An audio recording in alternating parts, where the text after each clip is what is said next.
Bienvenidos, mi nombre es Miriam Tuguíñez, voy a estar trabajando como la presentadora. Les quiero contar sobre una investigación realizada el año pasado en la región del Maule. Es sobre el estado del arte de la enseñanza del inglés en educación parvularia. Hoy día tenemos como invitada a una panelista llamada Dominique Sick. Lleva 10 años trabajando en Chile. Originalmente ella es de Estados Unidos y también nos va a aportar con su experiencia sobre esta materia.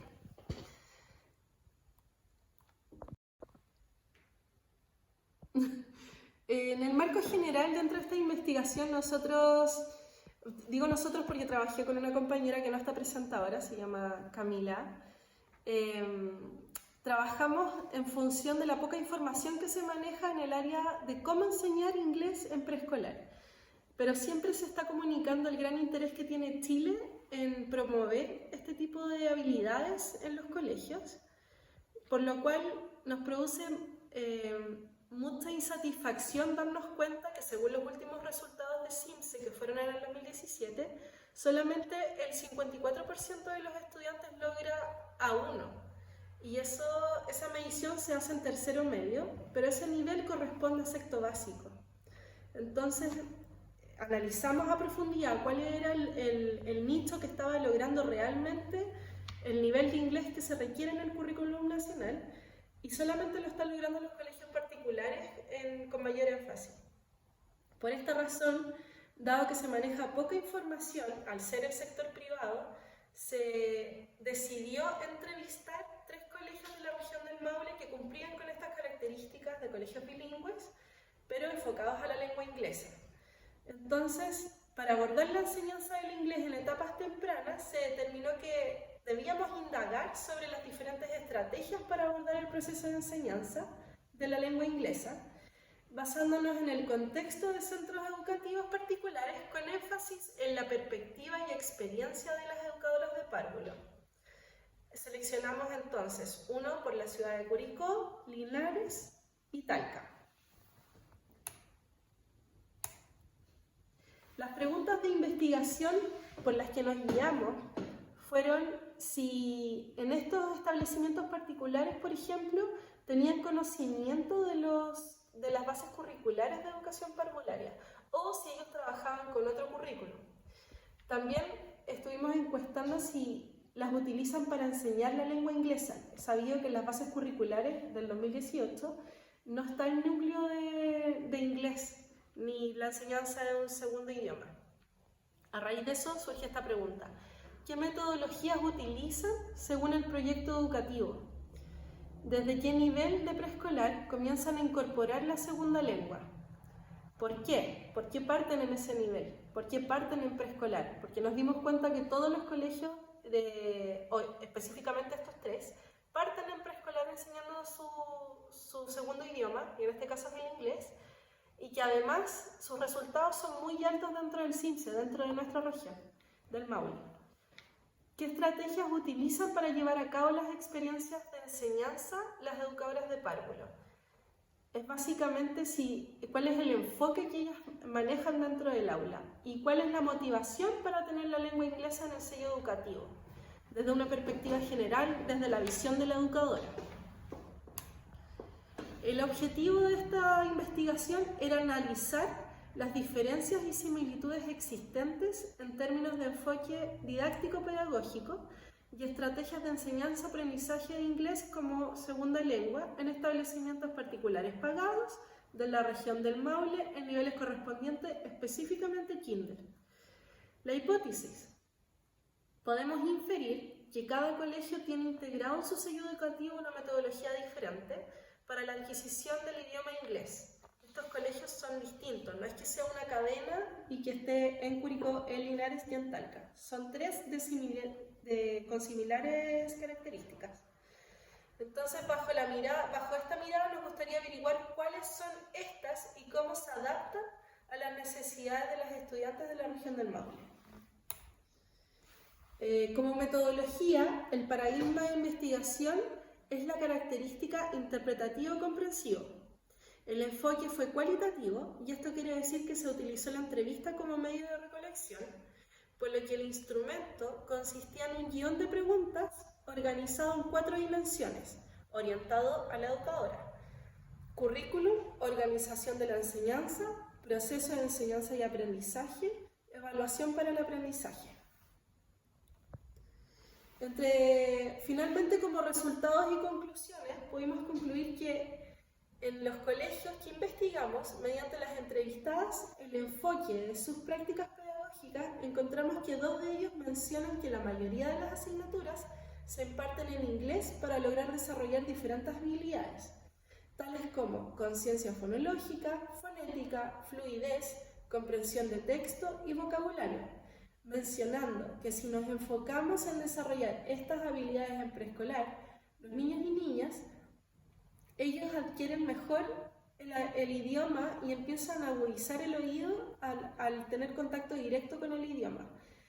También algo que destacaron mucho 2 de estos colegios, porque había uno que tenía otra metodología, era que el inglés no se enseña como si fuera una segunda lengua. Estos colegios logran un nivel alto porque lo enseñan como si fuera la primera. Entonces, durante esta investigación también podemos deducir que una de las brechas más grandes es que efectivamente los colegios que llevan a cabo la enseñanza del inglés y tienen un resultado alto en el CIMSE o registran logros importantes, es porque ellos no enfocan el inglés como una segunda lengua, sino como una primera. Esa sería la principal conclusión que sacamos. Una vez terminada esta investigación y todo lo que he expuesto, les quiero presentar a Dominique Sick. Como les comentaba al principio, ella lleva 10 años en Chile enseñando inglés. Ha trabajado con distintos niveles, con adultos, con niños, con media, con educación básica, pero también mucho con preescolar. Okay. Hello everyone, as Meet and Shu said, my name is Dominique Sick. I'm the director here in Easter Island of the English Academy Rapa Nui. We are a private English language academy in Easter Island. We have been functioning here as a private academy for about 9 years, and I have teaching experience for 10 years in Chile. I started teaching in Santiago with the government, Corfo organizations, and then I became an instructor here, an English language instructor in the private and public school system here in Easter Island. During my experience as a teacher in the school system here in Easter Island, I noticed a huge lack of English language learning opportunities for students of all ages, adults, professionals, high school students, middle school students, and also elementary school students. Included in that category are also kindergarten and even younger kids. As a result, I started this English Academy in order to serve this community. And I kind of designed my own methodology and curriculum based on English language learning standards from my native country, the United States, but also trying to integrate cultural aspects and respect the cultural and heritage point of view of the Rapa Nui community. Thankfully, I never expected it to be such a successful and long-term vision that we formed here. This academy has been functioning for about 9 years now. We service about 250 students in the community. Our student demographics range from adult professionals who work in tourism, such as tour guides. We also train high school students here who are looking for the opportunity to travel abroad and study in English-based countries.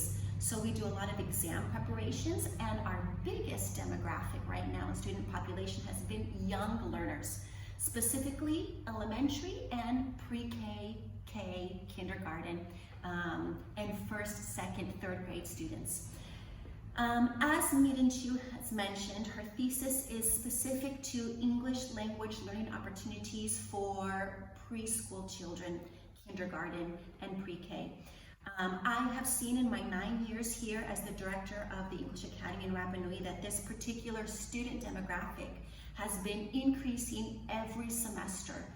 In other words, we have gotten more and more and more students, young learners, 4 years old, 3 years old even, 5, 6, 7, interested in learning English. Interestingly, I always thought that it would be the parents who were motivating students to learn English, but actually it's the learners themselves. They see videos on YouTube, on social media, a lot of their cartoons, and they see tourists here on the island speaking English. So it's actually the young learners, the children themselves, who are interested in learning English, which has been delightful to see. And of course, their parents have been supporting their desire to learn English. Well, in the classroom here, we do a myriad of methodologies, and we have a very strong curriculum in place. Meeting Chu has helped us normalize and standardize that curriculum for all learners, specifically for elementary school and preschool. What has been my most important observation here is that, as we know, with plasticity and neurological stimulation and development, children learn so quickly. As we've known for many years, many people, although it sounds cliche to say, children learn like sponges, and it is true.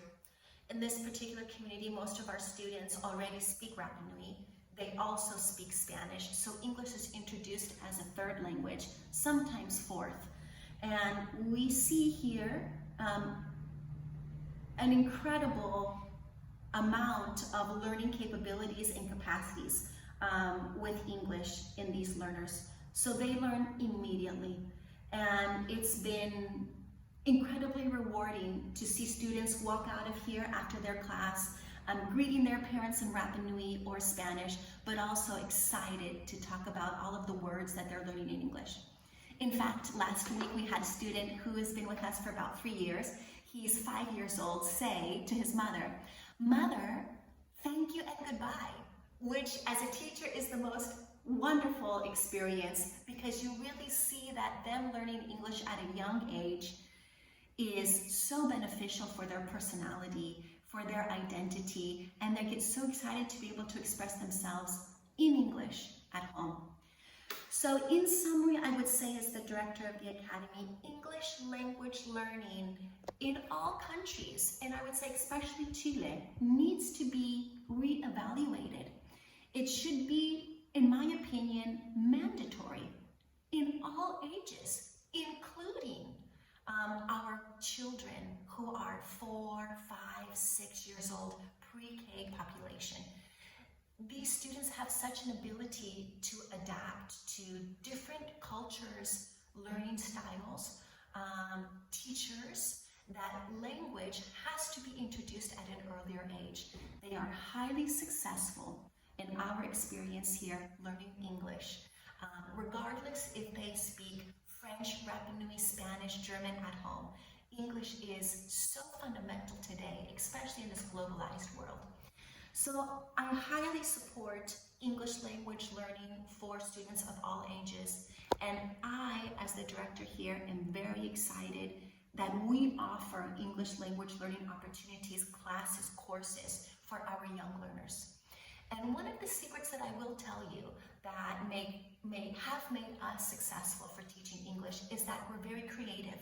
So we teach English in the traditional classroom where I am today, but we also complement it with cooking classes in English, with art classes in English, and with sports classes, yoga, meditation, sports outside in English.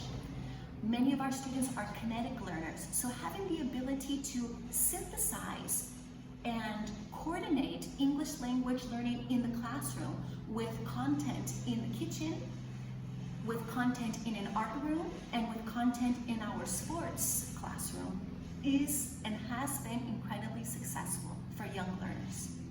So thank you, Meet and Chew, for taking this opportunity to interview me. I hope this has been a learning experience for all of you. Thank you, everyone listening to this video, for being supportive and interested in English language education.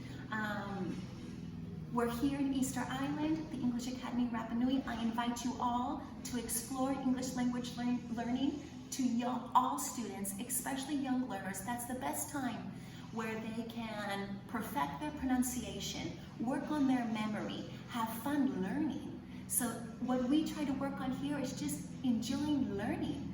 And the younger we can get students in the classroom and the younger that they start to enjoy learning, the better for all of us as a community. So thank you, everybody. Bueno, les agradezco a todos su interés por esta temática, por su presencia, y también vamos a estar muy atentas a las preguntas que puedan dejar debajo del video y vamos a estar contestándolas.